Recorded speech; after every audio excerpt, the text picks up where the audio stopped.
plenty more for you on the show. All right, so let's listen to some of those candidates as we prepare for tomorrow's elections, and then be back with more on Sports Tonight.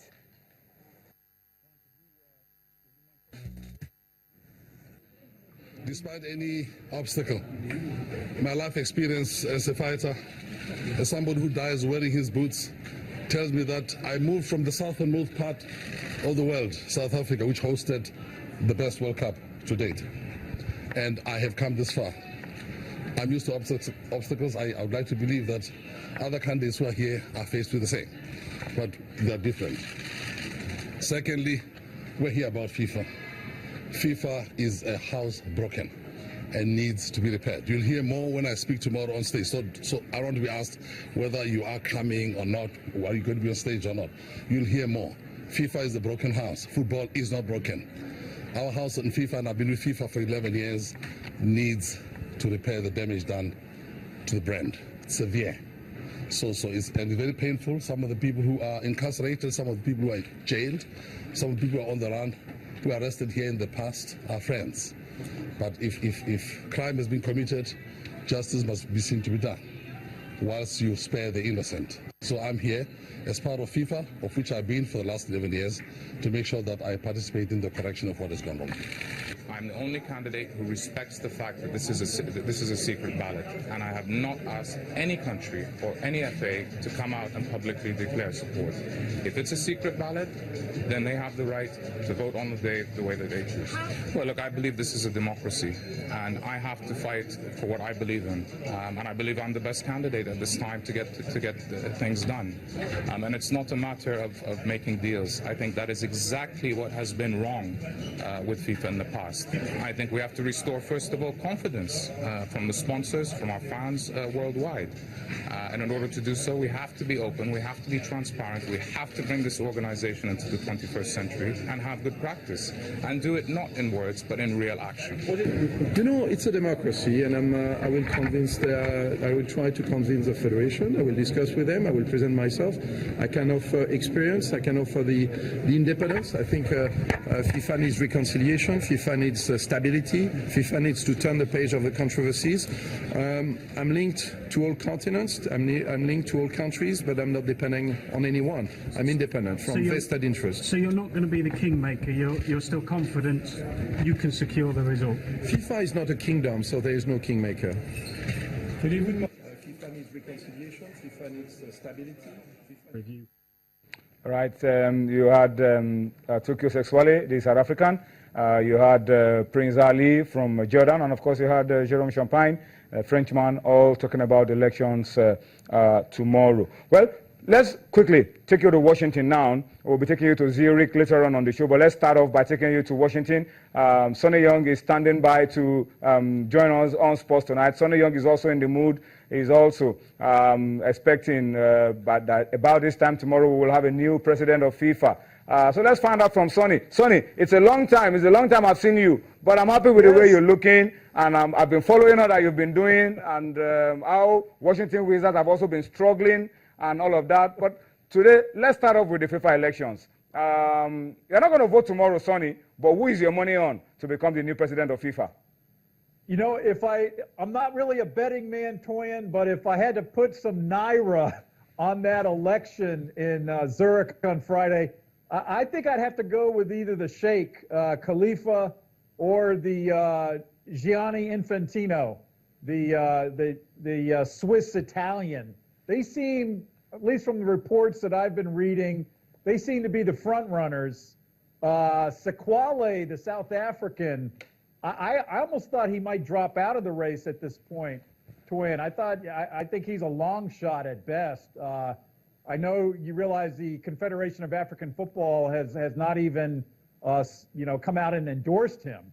So I thought at that point he might, without having Africa's support, he might drop out of the race. But it looks like I would say Khalifa or Infantino. They look like the front runners. I heard one of the candidates before I came on, Toyin, talk about how, FIFA really needs stability at this point based on all the turmoil and scandal and the corruption that, especially from last year, that And I agree. I think it would be nice to see more of the focus on the action on the field rather than, in the boardrooms and the guys in the suits. Sonny, do you think at the end of elections tomorrow, all the turmoil, all the confusion, all the troubles that we've had in FIFA in the last couple of years, you think automatically everything is just going to come to a stop by the time elections are over tomorrow? I really don't, Toy, and I think some of these problems will linger without a doubt, and all of the candidates have their own quirks and issues. As one writer, I kind of laughed when he wrote it. He goes, all of the candidates come with enough baggage to shut down an airport. So they've all have, none of them are saints. I'll say that. There are no saints among the 5 candidates. And so FIFA is going to have to do a lot of work to heal itself based on, last year was arguably the worst year ever in FIFA's history. And I do agree that this is probably the most important election in the 112-year history of FIFA, that they do need to try to bring in some calmness, some stability to the organization.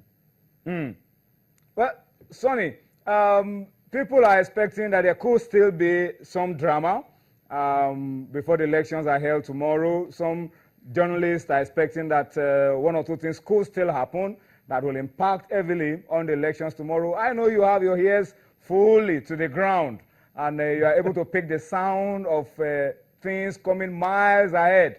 Are you expecting some drama between now and when the elections will hold tomorrow that could turn things around? I think we might see one or two interesting developments between now and then, Toyin. I've heard Loretta Lynch's name brought up.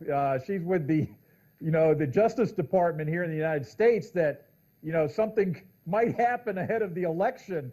I hope it doesn't affect any of the remaining candidates. But yeah, I could actually see Sequale maybe dropping out before the vote.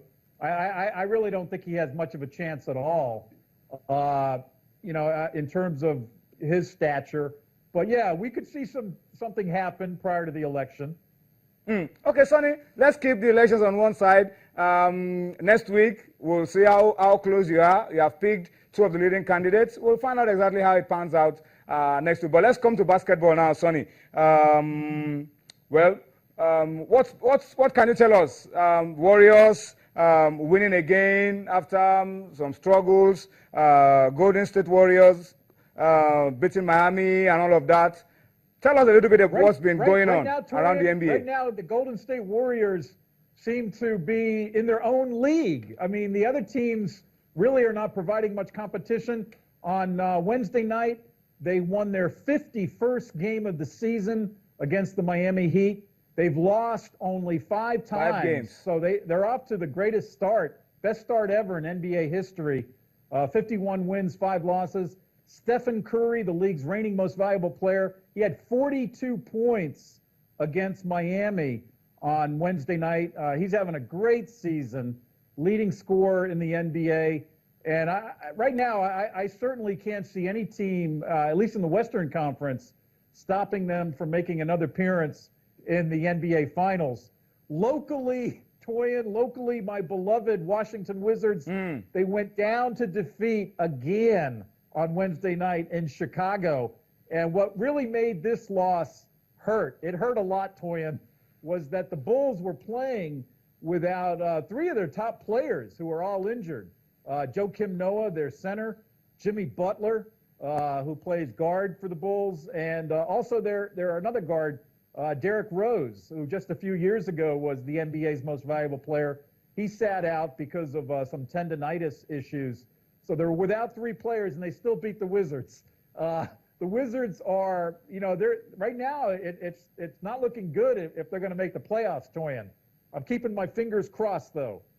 Sonny, you have to do something. You have to do something. You have to do something and get them back up. Let them come back right up. Yeah, there's a lot of question marks about whether the coach of the Wizards, Randy Whitman, is utilizing his talent the right way, whether he's going to survive the season. A lot of people said he should have been fired by now. I don't know, Toyin, but it's a rough season